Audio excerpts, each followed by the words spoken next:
tonight on ATV News. There was only one opportunity that would have ever convinced me to trade in my purple.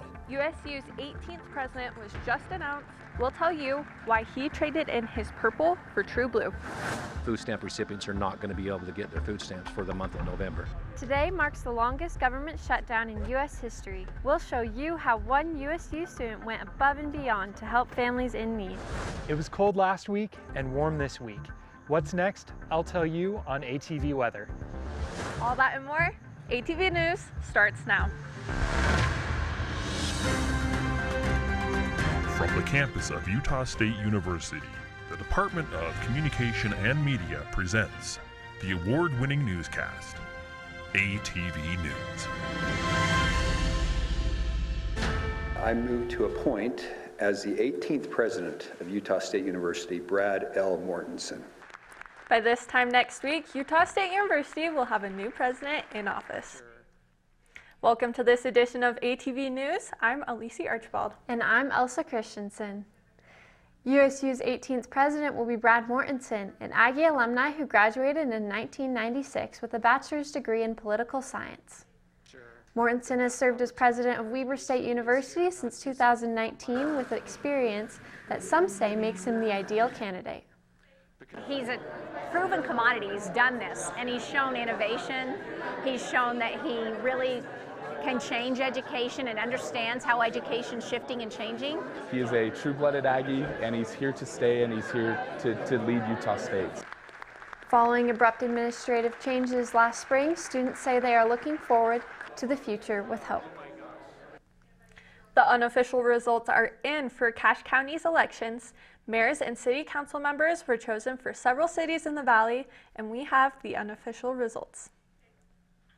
Mark Anderson beat Alana Nafziger in the race for mayor, collecting 61.32% of the votes. Two individuals are selected for city council. Ernesto Lopez came in the lead with 29.45% of votes. Katie Lee Coven and Melissa Dahl are neck and neck. As of right now, it looks like Lee Coven is just 73 votes ahead of Dahl. And in North Logan, Lindsay Peterson won the office of mayor as the only contender on the city council. Emily Schmidt took the lead with 36.82% of votes. Larry Hepworth coming in second with 28.27%, and Kirk Larson didn't quite make it to the office with 20.21%. Voters had the option to mail in their ballots or go vote in person. USU political science and journalism student Maddie Widman was among those who voted, and she says it's important for students to get involved in local politics. Is going to affect students directly in how they pay rent, how they pay their bills, and just, yeah, pay attention. Widman says some of the main issues she cares about are housing and utilities pricing, as well as sustainable energy systems. You can find all of the election results online at cachecounty.gov. There's more than 100 years of history housed in one building here in Cache County, and now that's all in jeopardy. Julie Rodriguez joins us live from the Utah State Library with a look at what's happening. Thanks, Elsa. The Merrill Kreser Library has rows and rows of books. The Cache County Library only has 7 rows of books from top to bottom. The Cache County Council held a public hearing last night and heard from 16 people who live across the county what they are doing and to not defund the library. A place where folks check in. We come about once a week. And check out. Once every 10 days, and we check books out. Thousands use the Cache County Library. We calculate that we have about 12,000 people actually using this library currently. But this might all go away. Where do they go? What do they do? The Cache County Library has been open for over 100 years, and they could be in jeopardy of closing their doors to the public in 2026. Absolutely ridiculous to even consider getting rid of a library. Cache County Executive George Daines proposed defunding the library. He says Cache County has been operating at a deficit for 3 years. Daines says the library costs $250,000 per year to maintain, and that 80% of Cache County folks are paying taxes for both their city and the county library. He had asked every department head to go through their 2026 budget and cut like 15%. Patrons write letters to members of the county, I feel very strongly about sustaining the library and supporting the library. hoping to check in about a library they want to save. I fell in love with the people. Like, it's cute, like it's small, but it's personable.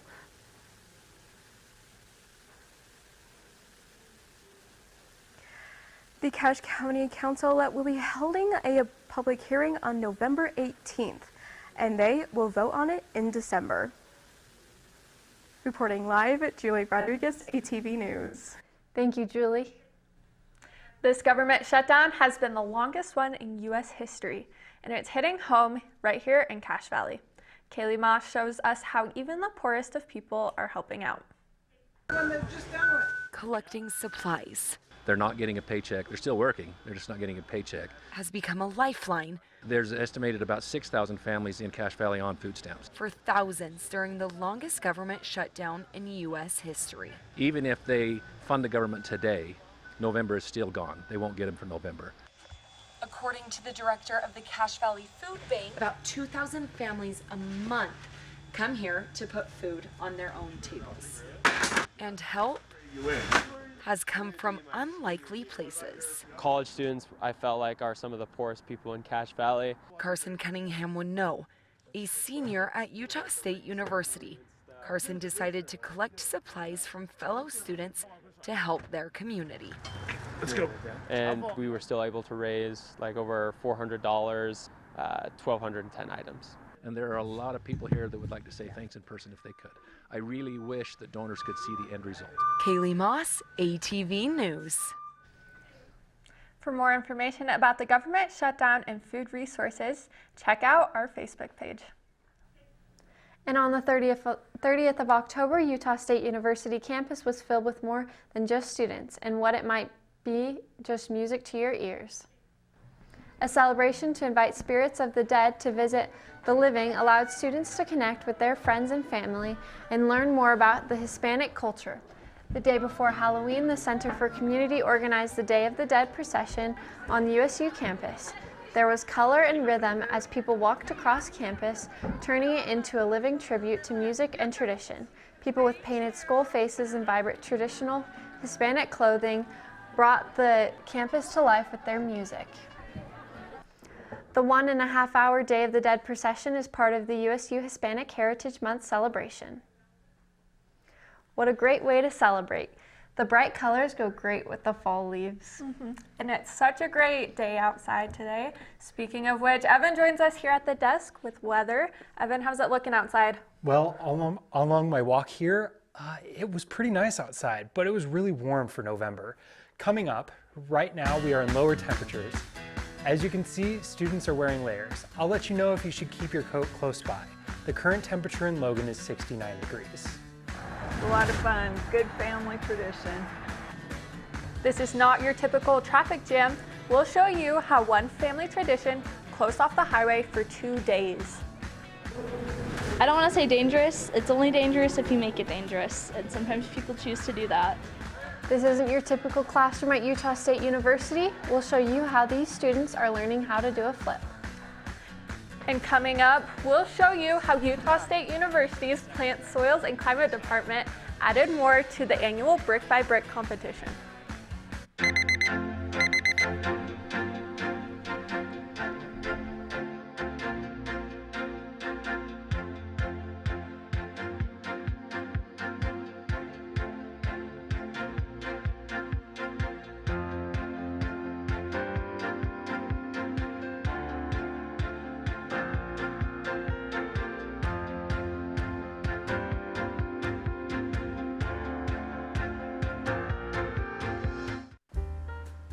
Hello, Parents of prospective freshmen of Utah State, you seem tense. Please take a load off.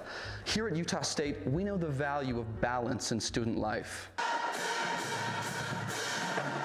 Balance. Balance. Balance. Utah State student housing, a balanced way of life.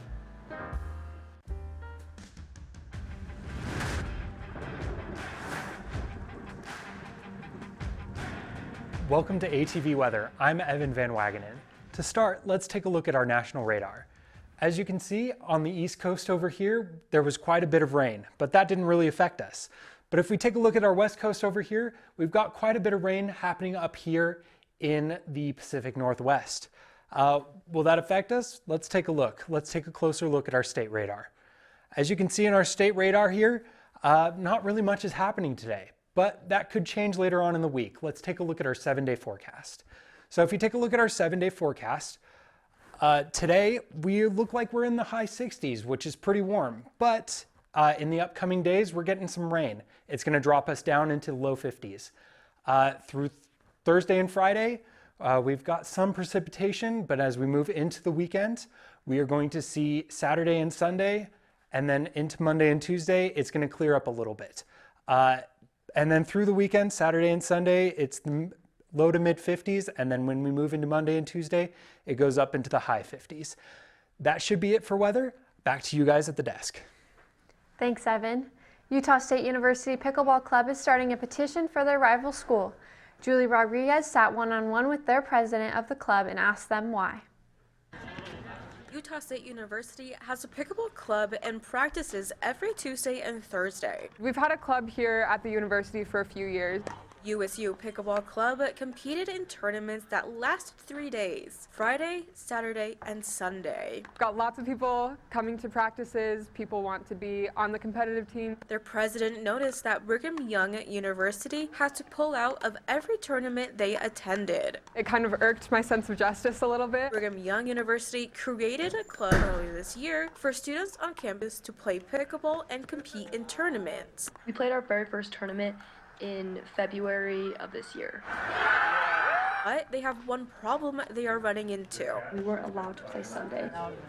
BYU Pickleball Club has entered in tournaments, but we had to withdraw from the tournament, which was honestly devastating. The rivalry is strong, and USU wants BYU to play, so they started a petition. And I'm trying to circulate it around to change the scheduling of collegiate pickleball. It now has over 300 signatures. A lot of which are coming from Utah State and BYU students and players and supporters. BYU Pickleball Club heard about what USU Club is doing. I'm so grateful that there is a petition going to start this of not playing on Sundays, because for me, like, Sundays is like a day of worship. Both hope this can be a reality. I think that there should be equal opportunity for all colleges, all universities, all students. Julie Rodriguez, ATV News.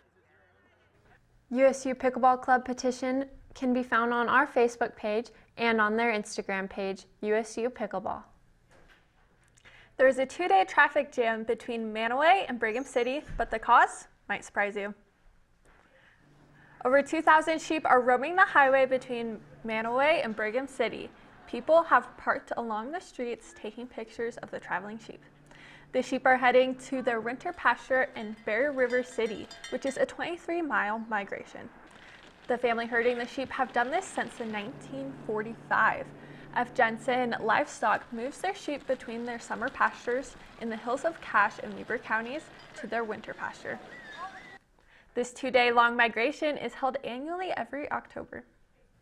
Every year, Utah State University hosts the Brick by Brick event, and Kinsey Bitterman will show us how the Plant, Soils, and Climate Department offered 2 chances to win a prize in timed Lego building races and an opportunity to learn about the program.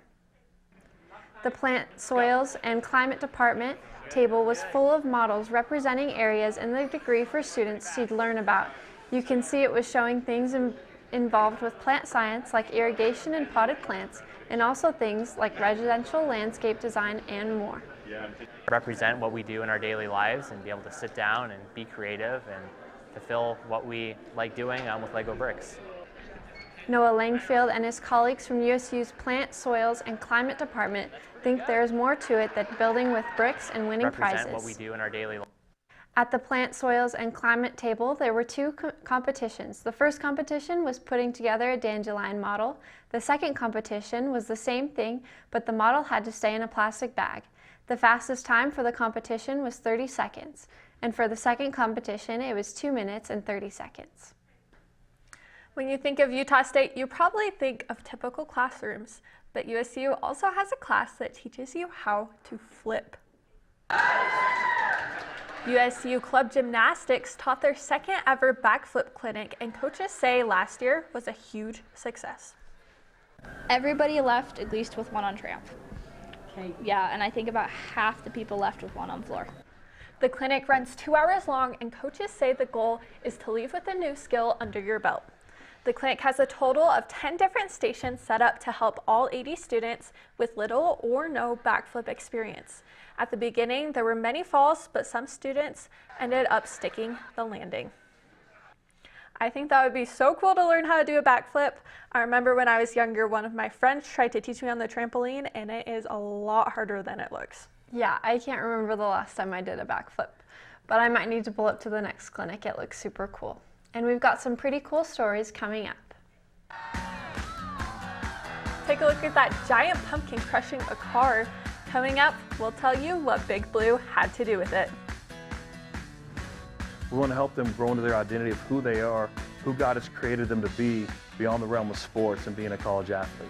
Coming up, we'll show you who is helping athletes find their identity off the field. We want to help them grow into their identity of who. It was after shooting with your phone that you wanted to up your game, so you got a better camera. But your shots were shaky, so you got a tripod. But your audio was fuzzy, so you got a mic. But your shots were dark, so you got some lights. Now you got all this equipment, but you don't know how to use it. So you enrolled in Intro to Video.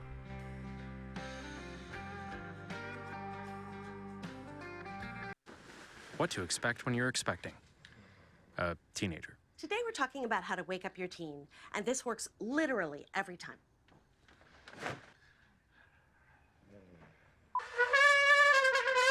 Good kisses. Good kisses. You heard how loud I heard. It wasn't you. Yeah. It was the... Is that bacon? You don't have to know it all to be a perfect parent. Thousands of teens in foster care will love you just the same.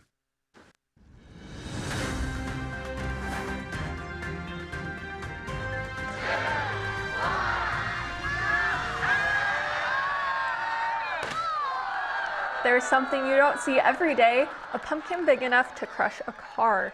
This was at USU Pumpkin Toss. During some technical difficulties, Big Blue took to the stage to provide entertainment, even jumping on the pumpkin as they lifted it into the air with a crane. Aggie engineers celebrated Halloween in a unique way, not only by crushing cars with pumpkins, but launching them into the sky. Aggie engineers teamed up to design and build these trebuchets. After hours of work, hundreds gathered to watch them launch pumpkins into the sky. I'm doing it personally with my coworkers at the Idea Factory, and it is so much fun. We built it in a week, and it worked. The trebuchets are a specific type of catapult activated by weight, all designed by Aggies, high schoolers, and students from other colleges.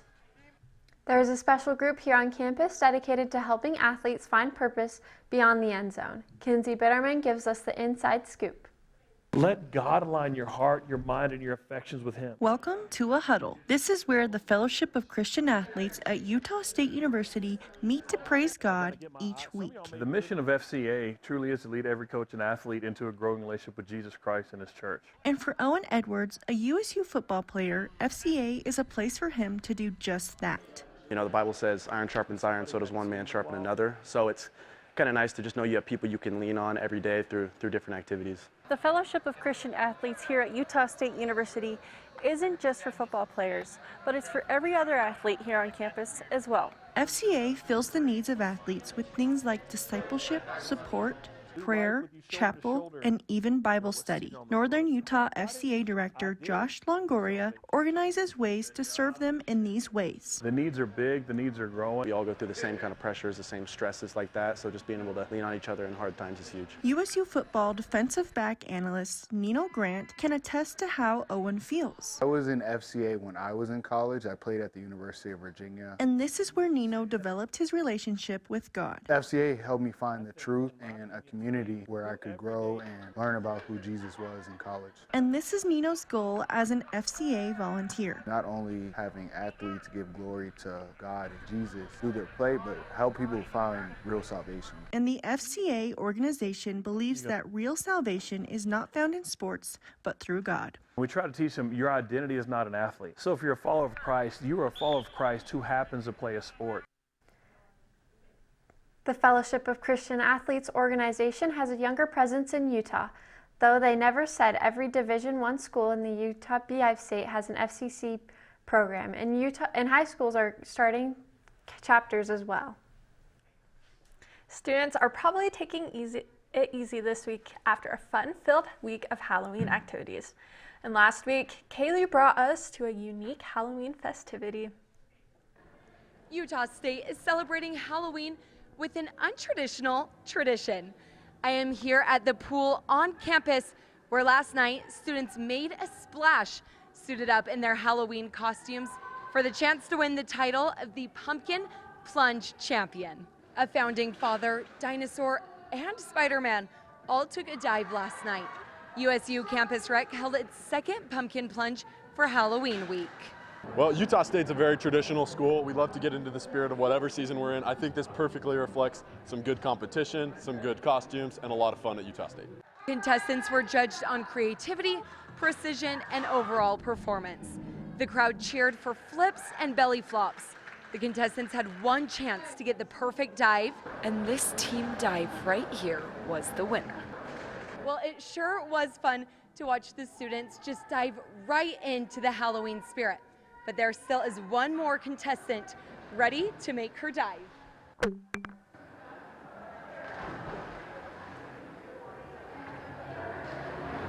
Reporting live, Kaylee Moss. All right, and just to clarify once again, that was filmed last week. Thank you for joining us on this edition of ATV News. You can watch this and other editions on our Facebook page. We will leave you with shots of Day of the Dead. Have a great week, Cache Valley.